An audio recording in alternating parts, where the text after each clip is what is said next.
Kính bạch Ngài, tất cả chư tăng đệ tử, các thầy nhỏ, các hành giả, những người đang ở trong tu viện cũng như các đệ tử ở các trung tâm thiền nước ngoài, tất cả đều đang có mặt ở đây.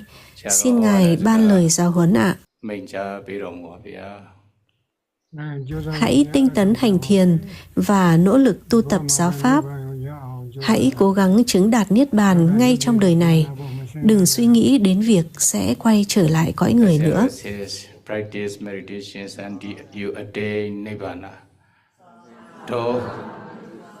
Sayadaw dạy rằng hãy hành thiền và chứng đắc Niết Bàn, đừng cố quay lại cõi người nữa, vì cõi người đầy rẫy khổ đau.